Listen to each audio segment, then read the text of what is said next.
Hello, I'm going to speak English this time around because the subject is more suited for a global debate. And the subject of this video is the Mandola. As you see, I've been dabbling with the instrument for quite some months, and I have a cheapie, a €150 Mandola, more or less 160. That has a solid screw stop. The instrument seems to be quite in tune. I mean, the intonation is quite good, and it has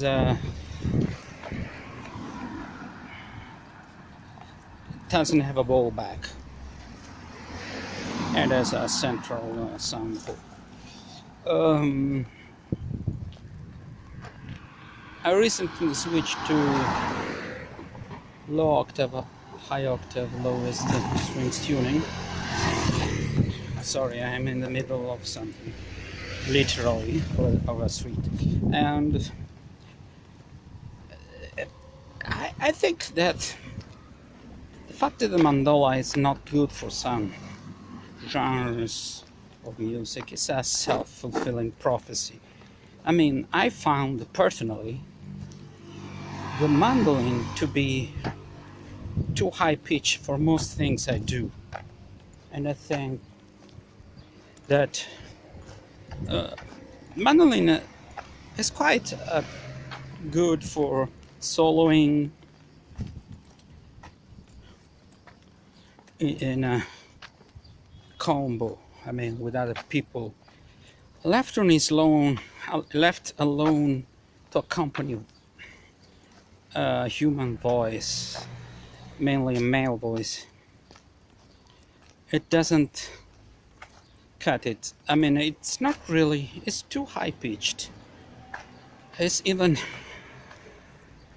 more than a ukulele. And another flaw is most mandolin have such a narrow nut that it's very difficult to place chords because fingers are so cramped in a tiny space. When it comes to mandolas, funnily enough, I bought a mandolin some years ago. I never played for that reason. It has half O's, it has a A shape, and I really I have ukuleles, and it's so high pitched. And then when I started learning the tenor guitar, which is tuned in fifths, it was easier for me to play chords. But for some reason it never grew on me. When I decided for the hell of it to play a mandola, to purchase a mandola, which was easier for me, I don't have to transpose chords because it's tuned like a tenor guitar. I find it very much better than a mandolin to accompany songs. So most of the times when people think of a mandola, they think about mandolin. But really, if I play trombone, and I do, and I play the trumpet,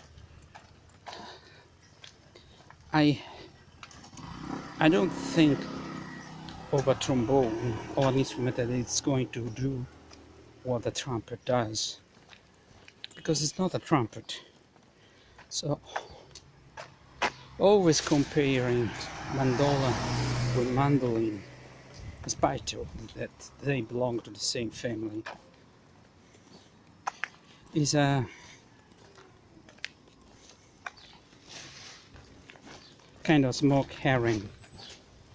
I think that not everybody who plays the mandola is a mandolin player per se. For example, I treat mandolin as a second instrument as opposed to the mandola, which is my main mandola family instrument, because I think that the more you play an instrument, the more you play it well. It seems like, okay, it's obvious, but not, because many times people who speak about mandola are mainly mandolin players, and a mandola would never do well what a mandolin does, and vice versa. So if you embrace the mandola as a main instrument, think that the fact it is your main instrument, at least as opposed to the mandolin, because I play other instruments, and try to work everything out from there, rather than always compare it.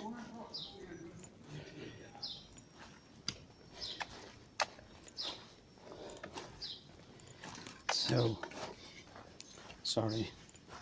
So my point is that if we saw some accomplished mandola players in bluegrass, they found their niche. I think there is a niche. Every new instrument that gets into a combo that is validated by time and tradition, every time you enter, you should change all the things. When the first saxophone players entered the jazz combos, they want to do what clarinet players used to do, but they never made it, because saxophones are not clarinets.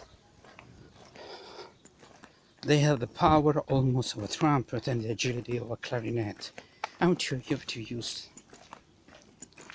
that. So my point is, if you use a mandola,